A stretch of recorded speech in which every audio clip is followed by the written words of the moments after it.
This is A View from the Bunker. Now, here's Derek Gilbert. From Mount Hermon to Skinwalker Ranch, something strange is going on out there and has been for a very long time. Welcome to A View from the Bunker. I'm Derek Gilbert. Please take a moment if you're watching on YouTube. God bless you. Click the bell, subscribe, and then guarantee we never get canceled by downloading our free mobile app that's available for iOS, Android, and Amazon Kindle Fire phones and tablets. Why? Because the content comes directly to you, does not go through gatekeepers. We will not be canceled from our own app. And so you'll find that tool to fight back against the censors of the internet at gilberthouse.org/app. You'll also find it at vftb.net. Look in the top menu bar for the link. Joining us is a gentleman we've known for quite some time, and we've exchanged research information back and forth over the years.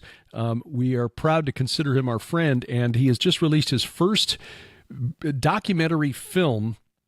This is under the banner of Truth Seekers Research, and there'll be a link in the notes to where you can watch this, stream it at vimeo.com. Really, this connects a lot of dots, ties together a lot of things, and I'm not exaggerating when I say it's connecting everything from Mount Hermon to Skinwalkers Ranch. The film is called Skinwalkers and Stranger Things of the Unseen Realm, and we are honored to welcome filmmaker Chad Riley to the program. Chad, it's good to see you again, brother. It's good to see you too, brother. It's always an honor. This is a very wide-ranging film, about 2 hours and 30 minutes, but there's never a section in it where I felt like things were dragging, like it was being padded. You put a lot of research, a lot of information in here. Again, everything from the Watchers Rebellion, the Genesis 6 worldview, through the present-day UFO phenomenon. That's a big topic to tackle. Why did you try doing this for your first film? Well, I actually just started out to do a film on Skinwalker Ranch, but my research quickly led me into remote viewing. The remote viewing led me into a lot of the government programs, mainly through the CIA, one branch called MK Often, which got into the supernatural and satanic rituals, and Edgewood Arsenal, Pure Rich, Dulles. I mean, it quickly spiraled out of control, and it was about 480 pages of notes, and I had to whittle it down to about 88 pages for the script. Yeah, I was going to say, with all of that, how did you manage to keep it just 2.5 hours? Yeah, I had to whittle it down and just kind of cherry pick what I felt really needed to be in there, what was the crux of the matter, and just tie it all together. Well, when you're starting with Skinwalkers Ranch, which viewers I assume are somewhat familiar with, a place in Utah where anomalous paranormal things have been reported for some time now. There, I don't know how many series of a special, how many seasons of a series on probably History Channel. I forget which network carries it, but deals exclusively with the research at Skinwalkers Ranch. 4 seasons? Yeah. Yes, sir. So if you're going to look at something in the present day that is currently being investigated by paranormal researchers, it attracted a lot of attention. Why go all the way back to the distant pre-flood past and start with Mount Hermon? Well, I mean, even the Skinwalker Ranch area, the whole Uintah Basin area, it goes all the way back to 1776 when a Franciscan monk was out there in that area and reported 3 fireballs flying around in the sky. So it actually, that whole area goes way back, and the Native Americans talk about it, I think, up to almost 20 generations. Yeah, that whole area, and then even the Great Witch Purge of 1878, I mean, it's a lot of phenomenal history in that area. But yeah, the Mount Hermon connection for sure. Just that whole temple, the Kasar Antar, and the gentleman's name is eluding me, the one that made the discovery. Sir Charles Warren. Who was actually, yes, Sir Charles Warren, who was actually the police chief during the Jack the Ripper murders. Right. I thought Yeah, that was very fascinating as well. So I guess another way of phrasing the question then is, since the secular research of the type people would get on the History Channel focuses on extraterrestrial or other sorts of paranormal activity, how do you then connect it to the Bible and to these entities well known to the Jews of the Second Temple period, which was when the book of First Enoch was written, that really expands on that four short verses in Genesis chapter 6 to explain what that whole thing was about and why those sinful angels, according to Peter and Jude, are now in the abyss, in chains, in gloomy darkness. Peter even specifies they're in Tartarus, which in the Greek mind was as far below Hades as the earth is below heaven. I mean, this is like double secret probation. Why connect it to the angelic realm when all of these other researchers are looking for, extraterrestrial connections? Well, I guess the thing that actually got me to approach it from the aspect that you're talking about would be the hitchhiker effect. Because once I started researching the hitchhiker effect, that's what led me into remote viewing, and even took it all the way back to 1947 with Kenneth Arnold, because Kenneth Arnold was the first person who, as far as I was able to document, was the first person who encountered the hitchhiker effect. After he saw the 9 craft over Mount Rainier in Washington, his daughter came out later and talked about this on interviews, but also in his book, he wrote about poltergeist activity occurring in the house after that incursion, and that they saw orbs, craft, and things around the house, just all sorts of bizarre things. And then you look into the remote viewing aspect. The remote viewers were also some of the very early pioneers who were encountering the hitchhiker effect phenomenon. Uri Geller, for example, when they were testing Uri Geller out, a lot of the scientists that were researching him were having, demonic activity taking place in their homes as well. So that's where, it's like when you really look into this, you see that there's a connection to all these, and it has to do with this hitchhiker effect phenomenon that is well known out there at Skinwalker Ranch. In fact, in the film, I have the clip that Travis Taylor, who's part of the TV show, who comes right out and says that the reason why Bigelow got rid of the ranch is that he believed that it was the ranch that killed his wife. In fact, I've even heard so far as that he not only believes it killed his wife, but he also believes that it also killed his son. Huh. Now, just to make sure we're clear, the hitchhiker effect, meaning that by investigating something or seeing something and then talking about it publicly, something attaches itself to you, your family, your property. Is that right? Yes, we see that people who have encounters with certain individuals or certain geographic locations, that if you go out there, it doesn't necessarily affect you. But when you go back home to your house or, wherever your family resides, that they begin to see things. There's things that start taking place in the home. They talk about shadow people, dogmen, orbs, UFO, even aliens walking around the home. So, just bizarre, insane situations. Stanford Research Institute, which was involved in the remote viewing Project Stargate, was it Grill Flame was another one, if I remember right. Hal Puthoff, who was part of the group that released the Tic Tac video in December of 2017 to the Stars Academy of Arts and Sciences.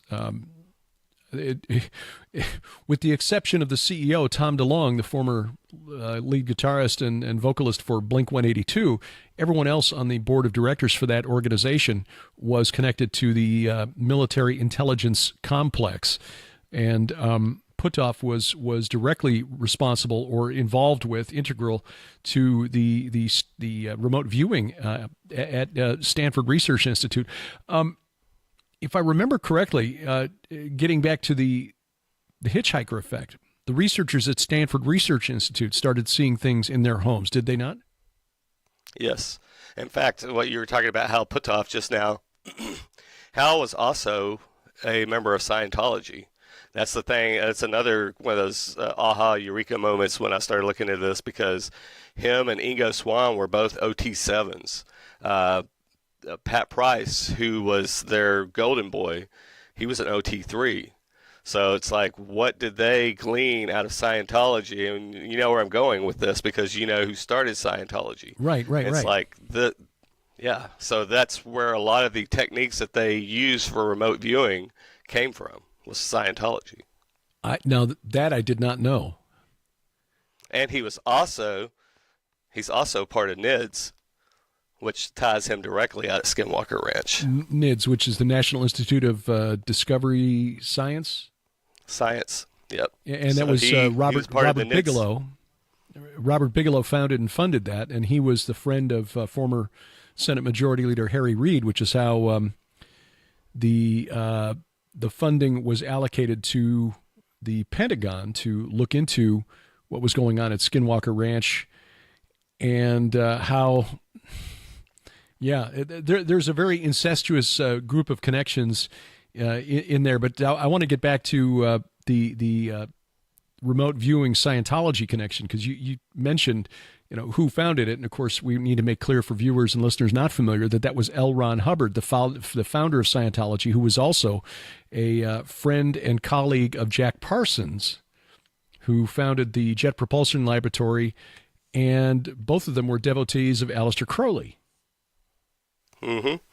And another interesting thing about Jack Parsons was that the Jehovah's Witnesses, was that John Taze Russell, the founder, had made an end times prediction that the end of the world would begin on October 2nd, 1912. Well, that just happened to be the date that Jack Parsons was born. And he referred to himself as the Antichrist. Oh, yeah. Yeah, he referred to himself as the Antichrist, and that Crowley referred to himself as the Great Beast 666. Right. And that was his understudy. So Crowley was not too happy with the Babylon working that Parsons and L. Ron Hubbard undertook in the desert, as I understand it. That he felt they were messing with forces that were beyond their control. How did the course of Parsons and Hubbard's lives play out? And what do you think?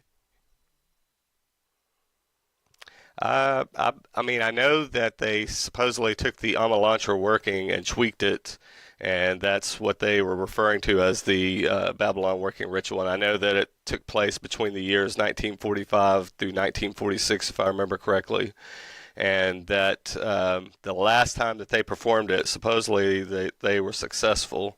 And in fact, I believe it was L. Ron Hubbard who had made the prediction that thou shalt become the living sacrifice by flame, or something along those lines, which just happened to be very prophetic, since he happened to blow himself up. But I've even heard people say that. Yeah, I've even heard people say that that there wasn't chemicals and things like that found whenever they arrived on the scene. That they said it looked like he was performing some sort of a ritual, and that he had all sorts of occult things in the room with him when he blew himself up. So I mean, again. And not even just that, but even some of the connections that you really start to see there, because there was a researcher who had gone on a radio show and brought to light the fact that Parsons and Parsons, Goddard, and Kenneth Arnold, all three knew one another. That Kenneth Arnold and Jack Parsons were flying buddies, supposedly. And not only that, but they had a mutual friend that lived in Roswell named Robert Goddard, who was also into rocket technology and was part of and in fact, he used to do his experiments out there at the exact same place that Jack Parsons and the Suicide Squad did all theirs, out at the Devil's Gate Dam. So again, you just keep seeing all these connections over and over and over, and they just overlap. The connection then between the UFO phenomenon and the spirit realm. How does the hitchhiker phenomenon then convince you, or how does that manifest, I guess, with the UFO phenomenon to convince you that it's really a spiritual phenomenon rather than a extraterrestrial phenomenon? A lot of it is by the fruits of what the witnesses are coming back and talking about and things that they're telling you. That's the thing about them just morphing in and out of existence, like the shadow people, which we know about. I can't think of the one documentary, and there's several books, but they get into the thing about the shadow people who have the sleep paralysis and things like that, and how when they call out in the name of Jesus, these things just immediately stop and come to an end. And even Joe Jordan, who through his CE4 research talked about that, when he worked through MUFON, or still does work at MUFON, he uncovered close to 700 cases where people had called out in the name of Jesus, and if they just called out, yeah, it stopped. But if they accepted Jesus as their Lord and Savior, it stopped permanently. Mm-hmm. So, he shows beyond a shadow of a doubt that this is scientifically repeatable, and that, there is hope. It's like, you're not hopeless. That if you call out to Jesus and accept him as your Lord and Savior, it's like, yes, you can put an end to this. You showed a couple of clips featuring well-known researcher and broadcaster George Knapp, who we had the opportunity to meet back in 2018, one of the True Legends conferences hosted by Steve Quayle down in Branson. Nice guy, and he has made a career of, other than just serving as a weekend host on Coast to Coast AM, but on broadcast television in the Las Vegas market, digging into these stories of strange goings-on at Area 51 and so on. He mentioned a book in a clip that you showed where he was talking to Joe Rogan on Joe Rogan's podcast about a book that I'd never heard before by William Bramley called The Gods of Eden. So is it only Christians like us who are looking at this phenomenon and saying, or rather, let me put it this way. How common is it becoming for secular researchers to come to the conclusion that the UFO phenomenon is really spiritual? Well, that's the thing, is that a lot of them are getting there. Even people within the United States government are reaching the same results. In fact, the whole thing that with Jack Parsons, with a lot of the stuff that he was doing back when he worked for Howard Hughes, and how he got investigated, and the whole thing about what he was doing with L. Ron Hubbard, and they fully investigated him for a while, and their ultimate decision was that he had something to do with this whole UFO phenomenon, something that he and L. Ron Hubbard, through something that somehow was associated with Aleister Crowley, that they had all brought this about and kicked off this whole UFO wave.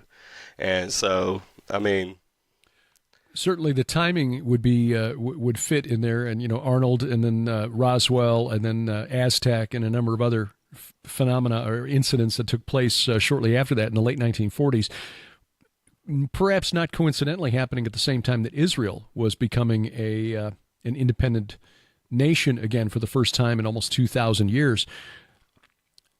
It is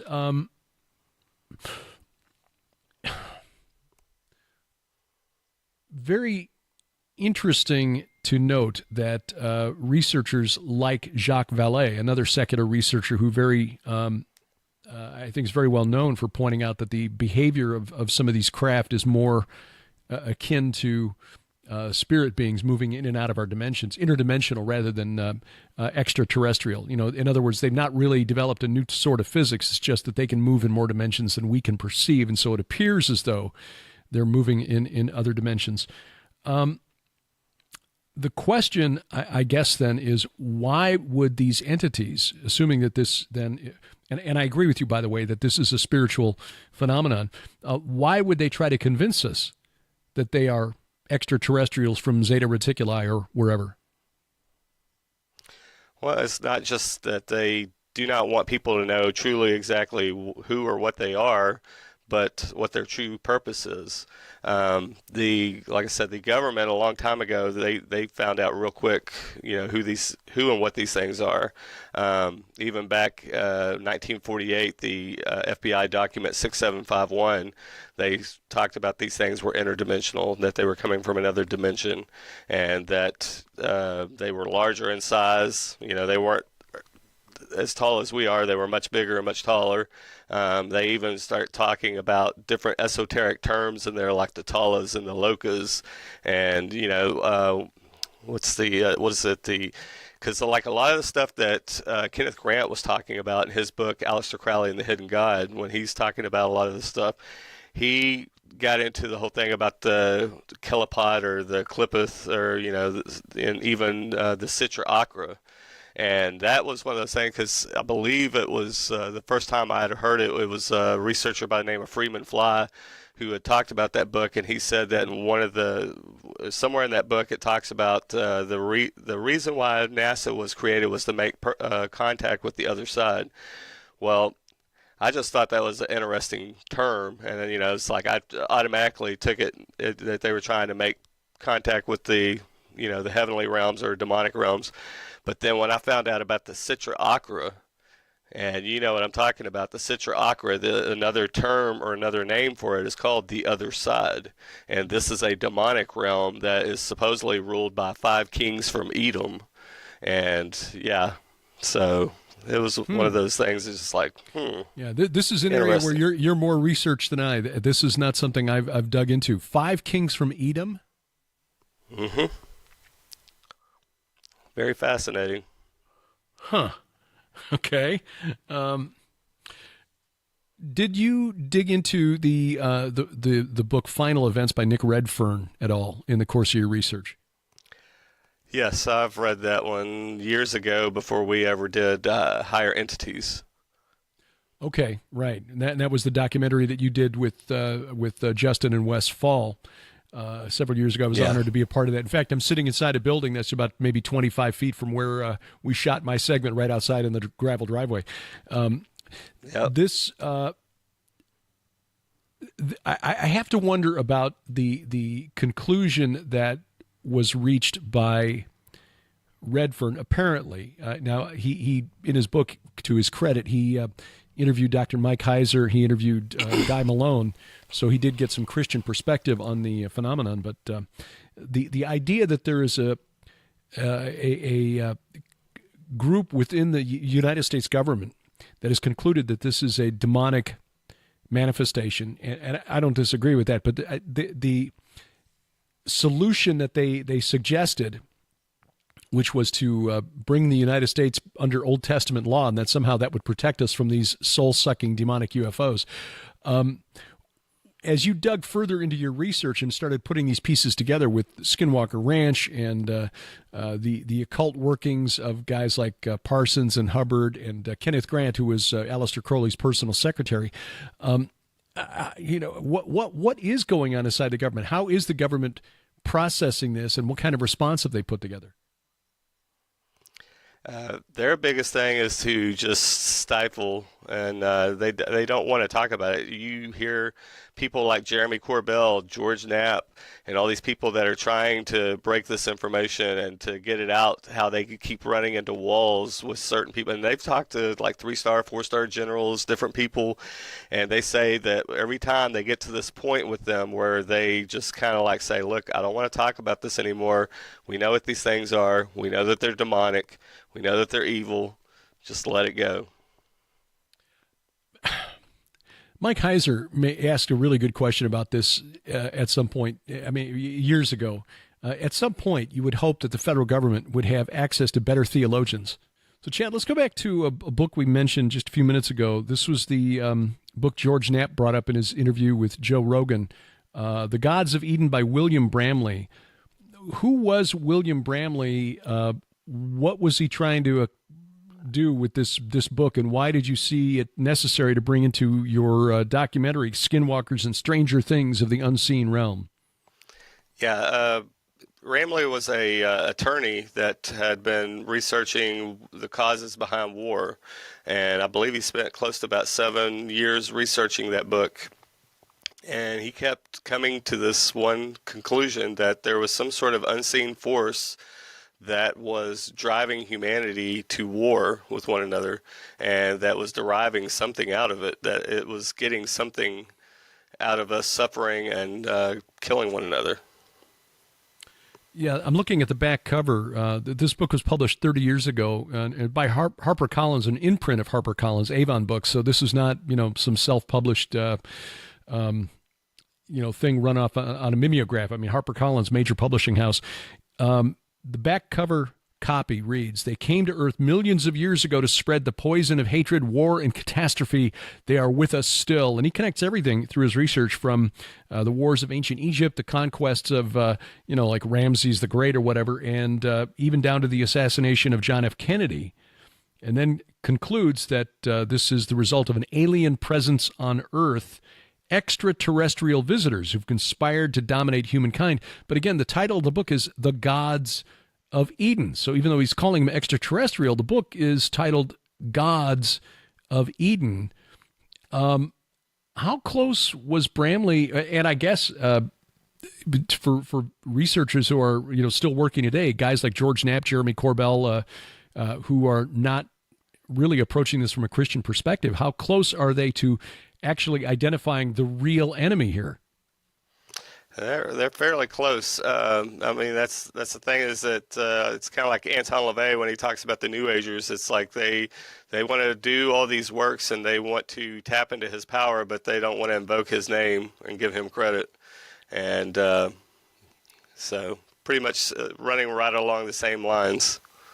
As we mentioned earlier, Jacques Vallée, who's another very well-known ufologist and a secular researcher who says that the activity, the behavior of these craft is more interdimensional than extraterrestrial or some kind of new physics, which, again, from a Christian perspective, is like, yeah, you're speaking our language now. There's a lady who just recently came out with a book. I can't think of her name right off the top of my head, but I'll send you the link to the video that I'm talking about, because she was just recently on Joe Rogan's podcast. She is in the know. She's worked along people like such Gary Nolan and some of those. So you know where I'm going with this. She actually is friends with Jacques Vallée, has been to his house, and she said he took her into his study and showed her his study. He has an entire bookshelf. One bookshelf is nothing but books on angels. The other bookshelf is nothing but books on fallen angels. And here's another thing. In that interview, she's talking about how he is an admitted Rosicrucian. And not only was he a Rosicrucian, but so was J. Allen Hynek, both Rosicrucians. Very interesting. That is very interesting, especially considering that Chris Pinto and Dr. Michael, gosh, why am I forgetting his last name? Dr. Future. It'll come to me. Anyway, they did the documentary Dark Clouds over Elberton and concluded that it was a Rosicrucian who erected the Georgia Guidestones. The Georgia Guidestones, which got blown up a couple of years ago. And boy, forgive me, Mike. I'm gonna look this up while we're talking, because I want to make sure to give him credit where it's due. Well, you know that Pastor Casper just did the video. Georgia Guidestones are falling down. That I helped him work on that.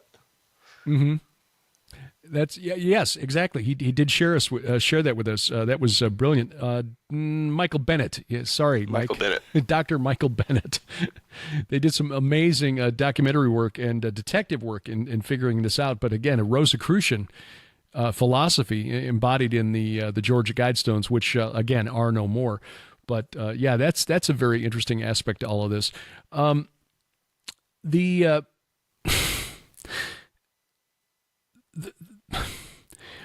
Given that this is a supernatural phenomenon, and that this is a spiritual phenomenon from a Christian perspective, we're dealing with fallen angels, demons that are working some kind of long con on humanity.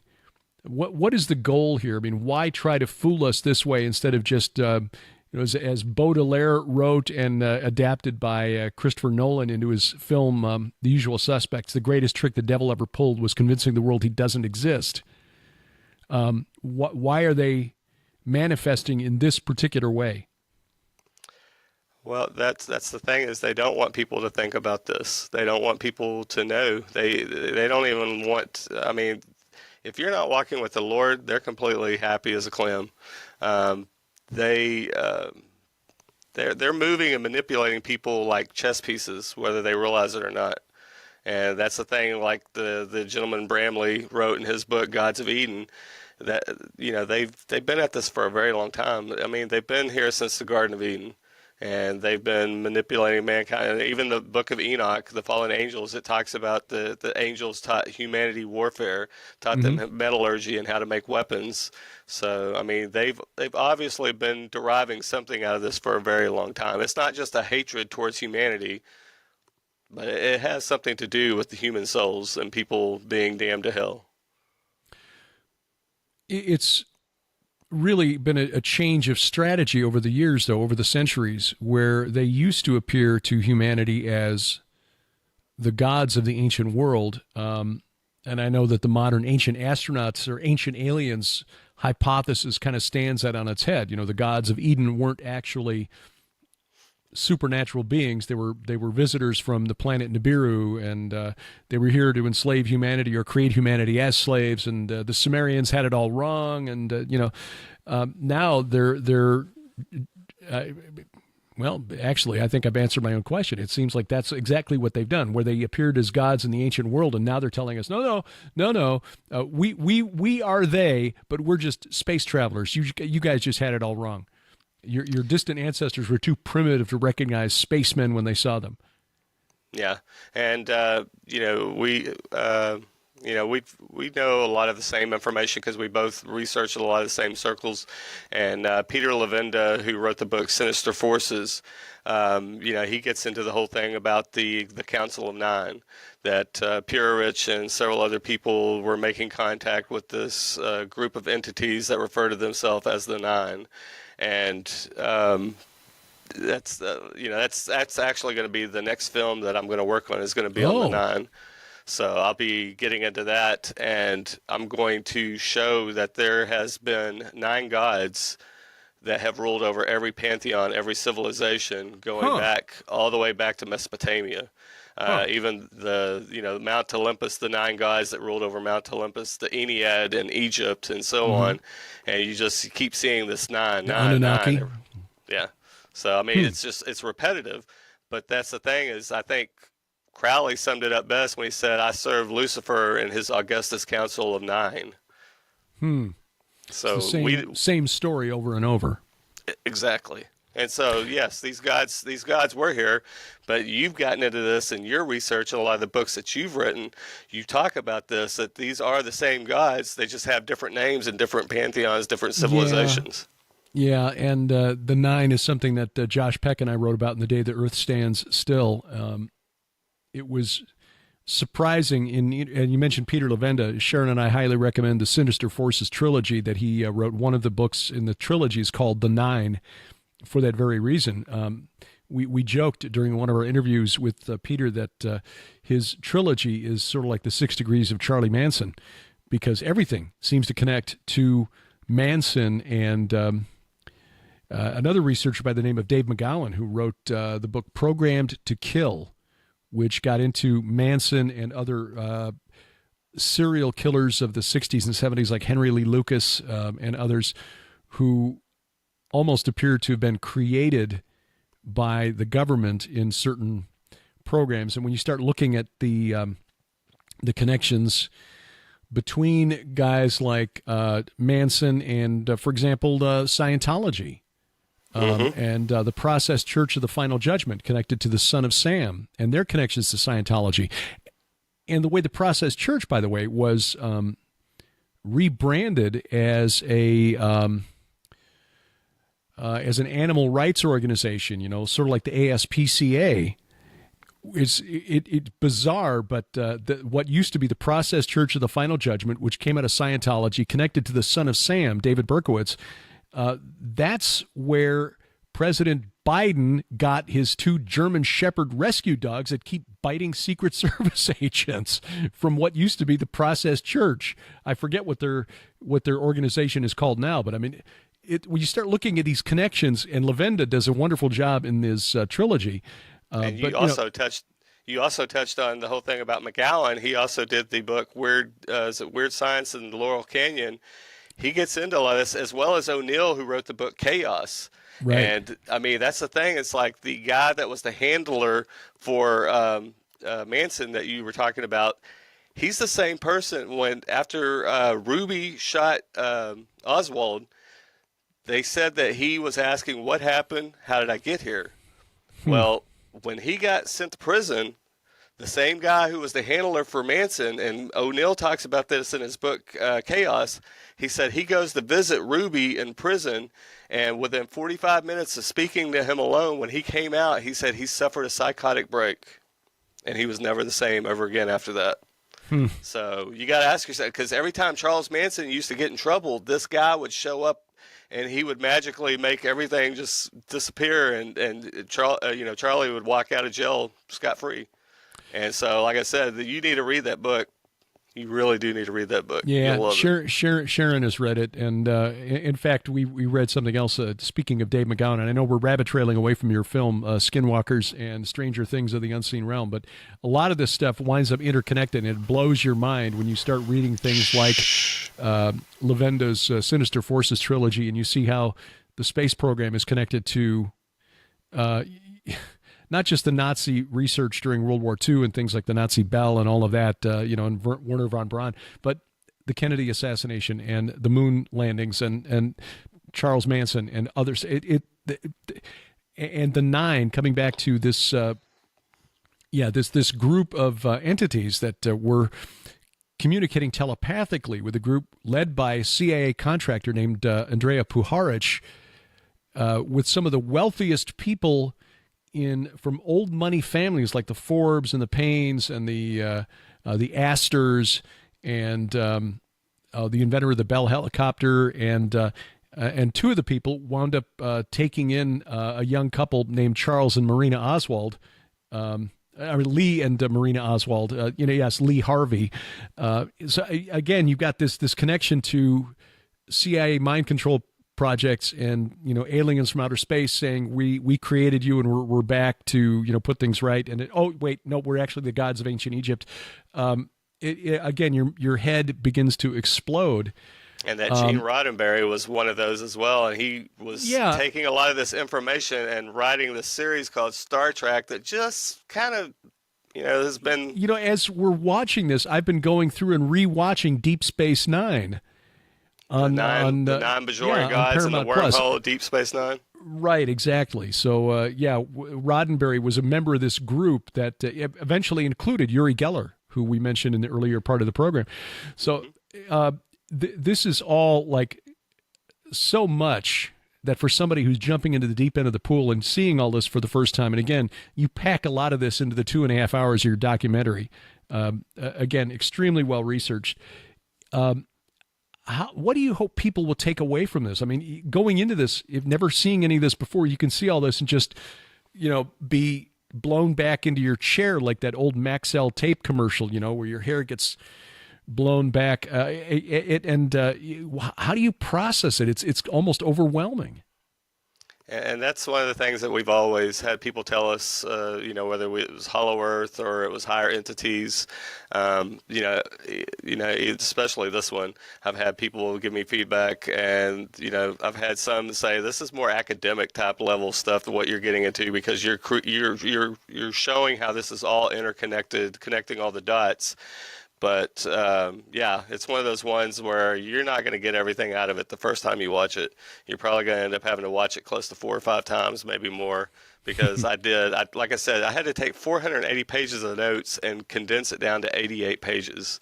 And so, of course, I had to try to talk as fast as I could, but, make sure that I'm enunciating everything, and to, that way people can pause it and they can go look something up and verify and make sure. And so, like I said, I hope that people watch this, and not only do they see how everything connects, but that this has all been, that they have initiated a lot of this by satanic ritual. And like I said, these places that are satanically charged, whether they're old whatever things may have been going on in these geographic locations previously in the past, because that's another thing. Everybody talks about Skinwalker Ranch, but it's only one of multiple ranches out there in that area. In fact, there's one called Moonshadow, there's one called Blind Frog, there's Skinwalker, there's Stardust, there's, did I say Bradshaw? No, Bradshaw. Okay, so yeah, Yeah. So Bradshaw. In fact, what is it? Goodness, I can't think of his name. The one that owned Bigelow. He not only owned Skinwalker Ranch, but he also owned Bradshaw Ranch. He bought them both at the same time and owned both of them for a decade. And Bradshaw is just as well known. Have you read the book called Merging Dimensions about Bradshaw Ranch? Yeah, you might want to check that one out, because I mean, everything that goes on at Skinwalker Ranch, it's all going on at this other ranch called Bradshaw Ranch. Well, I think the good thing to remember when watching this, to paraphrase something that our friend Carl Gallup said after the election in 2020, at no point in history did the Lord slap himself on the forehead and say, "Boy, I didn't see that coming." So the one who spoke the universe into existence and has seen the end from the beginning has seen all of this stuff that the fallen realm is throwing at us, to get sand in our eyes and confuse us as to what's going on out there. So as long as we trust that God's got this under control, he's seen it, he's seen what they're trying to do. They're playing four-dimensional chess, but he's playing infinite-dimensional chess. So we don't need to be afraid of any of these things. Yeah, disturbing, no question. Let's, share this information just to, if nothing else, let people around us know that the fallen realm, these demons and their fallen angel progenitors are seriously trying to destroy us and everything that we love. But we serve one who is far more powerful, and again, has seen all of their activity in advance. Why do the nations rage and imagine a vain thing? He who sits in the heavens laughs; he holds them in derision. So I think we're all good on that score. Chad, just one final question: what was the most surprising or startling, stunning, shocking, disturbing thing that you came across in your research? I would say probably that a lot of these people knew exactly what it was that they were dealing with, and that they were dealing with demonic and satanic entities. We had talked, you brought up Nick Redfern, his book Final Events. Well, me and you both know Ray Boucher. We've met Ray Boucher. We know him. We've talked to him. In fact, Ray sent me a lot of his documentation that he was sending to Linda Moulton Howe, things that he was receiving from these individuals that Nick referred to as the Collins Elite, but that's not what they did not refer to themselves as that. That was the name that he gave to them, or a moniker, I should say. But they refer to themselves as, or Ray and them referred to them as the Riders. And like I said, they were taken aback by what they were witnessing and what they were seeing the U.S. government actively engaged in, and it shocked them to the core, because these men did look at life through a biblical lens, and they were beyond shocked with what they were seeing, that the U.S. government was actively engaging in. But again, the U.S. government, not as great as the one who spoke the universe into creation, who, again, is not ever taken by surprise. So while those in government who may think they know what they're dealing with and know how to handle what is coming their way, the Lord and creator of all is already on top of the situation and has things well in hand. We just need to trust in him, and our futures will be secure. Maybe a rough ride between now and getting there, but the end will turn out all right. Chad Riley is the writer, director, narrator, host of the film Skinwalkers and Stranger Things of the Unseen Realm. It's available to stream right now in full HD at Vimeo. Is it 4K or just a full HD? It's just full HD at 1080p. Yeah.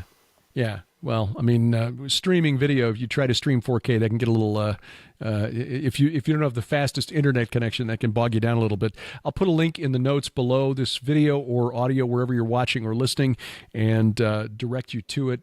Highly recommended. Great production values, excellent research. And again, Chad, is basically, you've got a lot in here to process, and definitely look forward to the next film about the Nine. That is a really fascinating bit of American history that more of us need to know about. Yeah, I'm really looking forward to getting on that one. So that's why I'm hoping that this one does well, that we can get moved back to Alabama and see about getting a place where we can set up a base of operations where I can quickly get onto that must be Gracie over there, but quickly get into production on the other one once I get all my research collaborated. But it's well, let us know when that's out, and we will definitely have you back to talk about that. I'm not sure what she's seeing or hearing over there. She is kind of looking up at probably recommending. She might be recommending the film for everybody.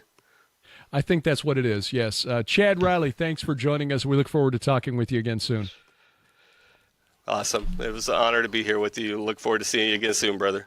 You'll find a link to the film Skinwalkers and Stranger Things by Chad Riley in the show notes. Whether you're watching this at YouTube or listening at one of our many podcast outlets, please take the time, get the time blocked out in your schedule to watch the film. It is really eye-opening. It is the deep end of the pool, but that is the kind of researcher that Chad Riley is, and we look forward to seeing his future endeavors in this regard.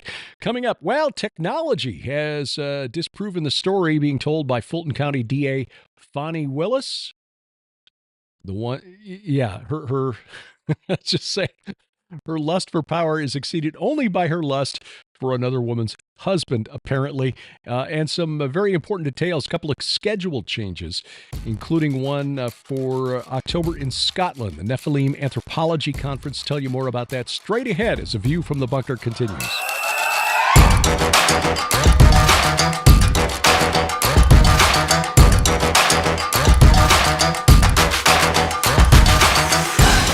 It's a new month, and we have a new special at the Gilbert House online store. We have a crazy, crazy deal on all of our DVDs. They are, regardless of the retail price, they are 75% off. We keep hearing from the kids these days that everything is going to streaming video, that DVDs are old school. Oh, not for us. No, we are old school. And besides, we don't trust the internet will always be there. So take advantage of this special offer. Everything from our travel-ogumentaries. Basically follow us as we go through the Holy Land and show you the important sites at ground zero on this supernatural war, plus video teachings, presentations, and much, much more. You know, with 75% off savings on all the DVDs, as many as you want to get, you've got the money that you saved to go out and buy a DVD player. That's it.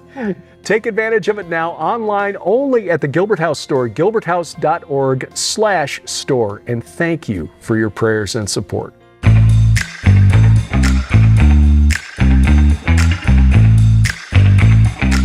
Driving the internet to think every Sunday night from the beautiful Missouri Ozarks. That's our mission here at A View from the Bunker. I'm Derek Gilbert. You'll find us online, vftb.net.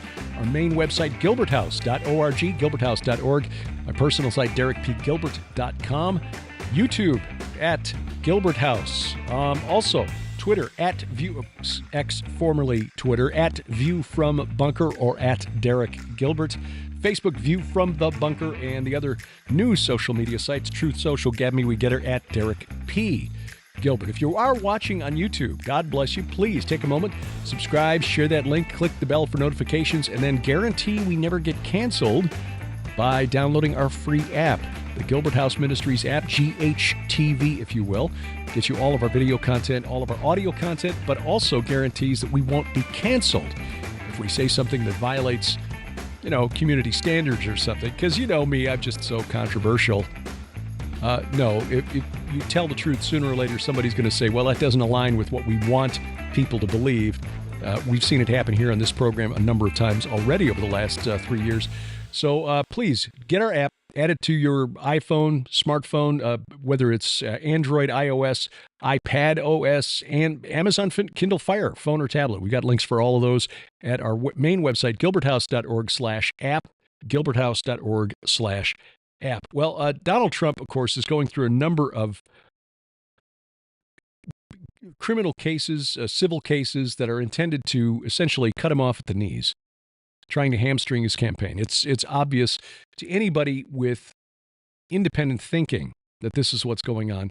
I'm not talking about the far left and the far right who are going to believe whatever they choose to believe, regardless of what the media says. But those in the middle, independent voters, are, I think, opening up and really waking up to the idea that the media has really been portraying a lot of this, the corporate media, that is, portraying what's going on with Donald Trump in a very slanted way. They're reporting on these criminal cases, or these court cases, I should say, that almost as though this is a normal thing, that Trump is accused of things that are very serious, and so therefore we're going to treat these as those. Just disregarding that in most of these cases, the prosecutors don't have the authority, or shouldn't, under the law, to charge Trump with what they're charging. For example, in Manhattan, DA Alvin Bragg charging him with what would be a federal crime if it was a crime at all, but he's not a federal prosecutor, so he should not be allowed to even bring it into the courtroom. The fraud case brought by New York Attorney General Letitia James, where the judge decided right off the bat, okay, he's guilty of fraud. We're just going to have the case, the trial, to decide how much we're going to penalize him, which turned out to be $355 million. Probably the first fraud conviction in the history of ever where there's no aggrieved party. The banks that Trump is supposed to have defrauded, who did their own due diligence. I mean, look, you go for a mortgage, the bank insists on a third-party appraisal so that they know that what they're lending you for the purchase of the home can be repaid if you default on the loan. They can repossess the house, resell it, and recoup their losses. The banks did that for all of these loans that Trump secured and paid back with interest. So the banks made money, Trump made money. First, I mean, it is astonishing what is taking place. But what really takes the cake is what's going on in Fulton County, Georgia, where the county district attorney there has charged Trump with trying to overturn the results of the election in Georgia, but somehow didn't think that her own personal and professional conduct, which are entwined, wouldn't enter into the proceedings. And when she was called out, her reaction has just been nothing short of astonishing. You know, of course, that DA Fonnie Willis of Fulton County, Georgia, assigned as a special prosecutor a man named Nathan Wade, even though he has no experience prosecuting the kind of case charges that Trump has been charged with. RICO, which is a racketeering charge typically used to bring down organized crime figures. Okay? He's never prosecuted any of this, any case like this, and yet she is paying him a premium rate, $250 per hour. There's another special prosecutor on the case, a white guy who's making who is reportedly an experienced prosecutor with some expertise in these types of cases. He's getting paid $150 an hour. You can only conclude one of two things. Either she's paying Nathan Wade, the $250 an hour attorney with no experience, more money because he's got more melanin, or because she's sleeping with him. Either way, that's bad. Okay? But when she was forced to admit this, because it came up in Nathan Wade's divorce proceedings, she actually went to a church and played the victim card. So they're going after me because of my gender and my skin color. Well, the official story from Ms. Willis and Mr. Wade is that their personal relationship began in 2022, after he was appointed special prosecutor in the Trump case, as if that makes it better. But it turns out that thanks to technology, we know that that's not even true. Wade's cell phone records, which were obtained by a private investigator hired by attorneys for one of Trump's colleagues indicate that the relationship between District Attorney Willis and Wade was romantic well before November 1st, 2021, when he was appointed special prosecutor. They were able to subpoena from AT&T Wade's cell phone records from January 1st of 2021 through November 30th of 2021, and they found through location data that he was spending an awful lot of time in the same vicinity as Ms. Willis's home. They also found that the two of them exchanged over 2,000 voice calls and just under 1,200 text messages in that 11-month period. All right, so that's like, what, almost 200 calls per month.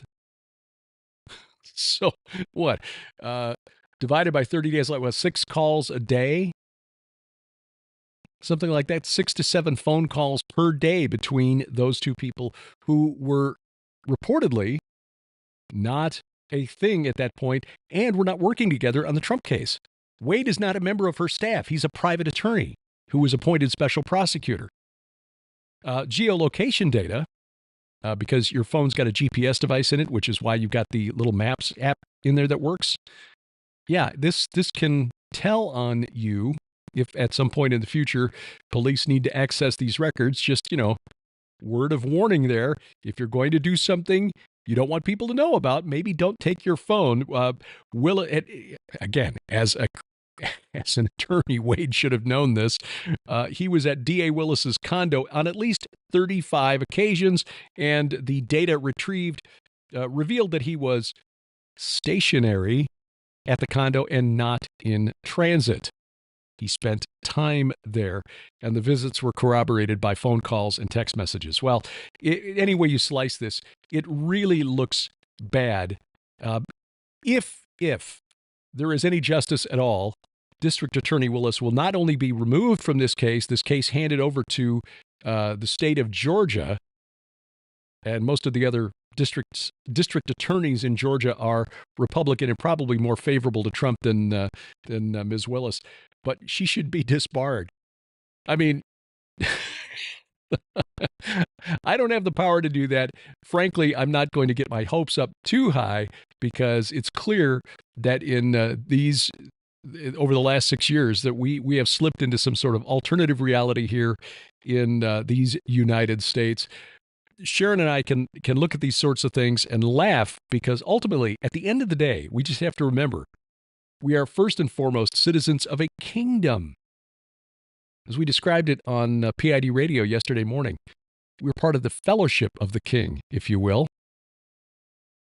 And it is in that we place our hope and our trust. This world and the humans in it will usually let you down. But our Savior, our Lord and Savior Jesus Christ, his word is true, and he is coming back.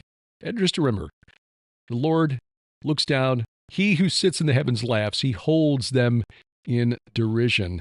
There is a day coming when they will get more of a, let's say, more of a come down than just some guy with a small podcast in rural America saying, "Bless your pointy little head." Skywatch TV's virtual conference, Countering the Darkness, getting ready to launch. It, in fact, launches this week, the 29th. That's Thursday. So please take advantage of the opportunity to see Tom Horn's last conference presentation, Sharon's presentation, Opening the Gates of Hell, my talk, Hamas, Molech, and Armageddon, and many others. Cutting-edge presenters like Doug Van Dorn, Dr. Judd Burton, Pastor Carl Gallups, Rabbi Zev Porat, Rabbi Jonathan Kahn, many others. Well, rather than me forgetting who's in there, like Casper McLeod, Kenny C., Dr. Mike Spalding, Dr. Egal German, Vicki Joy Anderson, I'm sure I'm leaving somebody out, but they're all at the website, defenderconference.com, defenderconference.com. April 5th through 8th, we'll be in Dallas for the Prophetic Signs in the Heavenlies Conference, Hilton DFW Lakes Conference Center. Paul Begley, Colonel David Giamono, Pastor Casper McLeod, David Hebner, Dr. Carrie Mayday. If you followed her work through the lockdowns, you'll definitely want to see her live and in person. Dave Hodges, Michael Boldea, Tuv Rose, John Moore, David Paxton, Doug Thornton, Look forward to meeting him.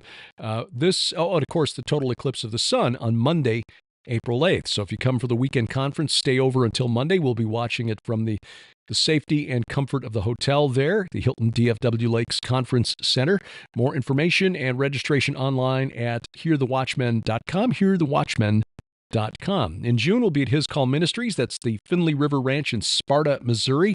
Sharon and I basically talking all weekend long. The theme will be The Gates of Hell, the subject of our forthcoming book, which is coming out this fall from Defender Publishing. There is a proposed conference. I think I skipped right over the dates. Yes, the final weekend in May, May 30th, June 1st, in the Lake Havasu area in Arizona. Got to get information on that. This is from our friends, the Goslings, Nick Goss, Jonathan Goss. They are bringing us out there, but have to get confirmation and details on that. But all of this information, all of our tour dates, all of our conference schedules will be at our website, gilberthouse.org. Also on the calendar tab of our app, the GHTV app. Just check that out. We will update that as quick as we can. Now, of course, our big event for the year, I think, will be our Solidarity mission to Israel. That is May 6th through 13th. We are traveling to Israel. It's a shorter tour than we would normally take because many of the sites we'd like to visit and show you are in the evacuated zone in the north of the country. The Golan Heights, the area just up along Mount Hermon, Tel Dan, Caesarea Philippi. We wanted to take you to the waterfall called the Waters of Weeping, where the angels were confronted by Enoch. When he delivered God's judgment, God says, sorry, you're not getting back up here. Sorry, not sorry. Those areas still under fire from Hezbollah, so we can't go there. But we will go to two sites in the south, like Sderot.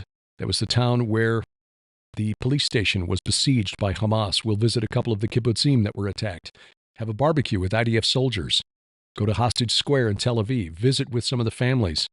We will pray, show support. We will visit the important sites in Jerusalem, including the Temple Mount, which at the end of the day is what this long war is all about. Find out more at our website, gilberthouse.org/travel. gilberthouse.org/travel. There's a link there to take you to the Lipkin Tours website if you're interested in joining us in Israel for this event. Now, the Nephilim Anthropology Conference that was scheduled for the last weekend in October in Scotland, the Glasgow area, we've been advised that that is being pushed off for at least another year. The organizers got some other things going on that just conflict, make it difficult to pull this together and present it with the level of production that he would like. Not that he was trying to make it like a big event or anything like that, but you got to make sure that you can pay your expenses at the end of the day. So we will hopefully be able to do that someday. We'd love to travel back to Scotland, whether it's for this event or something else. But this kind of disappointing, but we understand the organizers' reasons for doing it. So we asked him to keep us in mind for future. Nephilim Anthropology Conference in Scotland is off the calendar for this year, but we pray that we will be a part of that event in 2025 or sometime going forward. You can find out more again, gilberthouse.org. Our calendar is there and also on our mobile app. And again, thank you for taking time out of your schedule to watch or listen, whether it's YouTube, our Roku channel, Apple TV channel, soon coming a Fire TV channel, or one of our podcast outlets, Apple Podcasts, Google Podcasts, Amazon Music, iHeartRadio, Spotify, Spreaker, Pandora. Found out we were even on one other major site that I can't think of off the top of my head. Oh well. Anywhere fine podcasts are sold. Our announcer, the inimitable D.C. Good, and A View from the Bunkers, a production of Gilbert House Ministries, released under Creative Commons Attribution, non-commercial, no derivatives 4.0 international license. We do this because we wrestle not against flesh and blood. Good night, Oliver, wherever you are. I'm Derek Gilbert, and this is A View from the Bunker.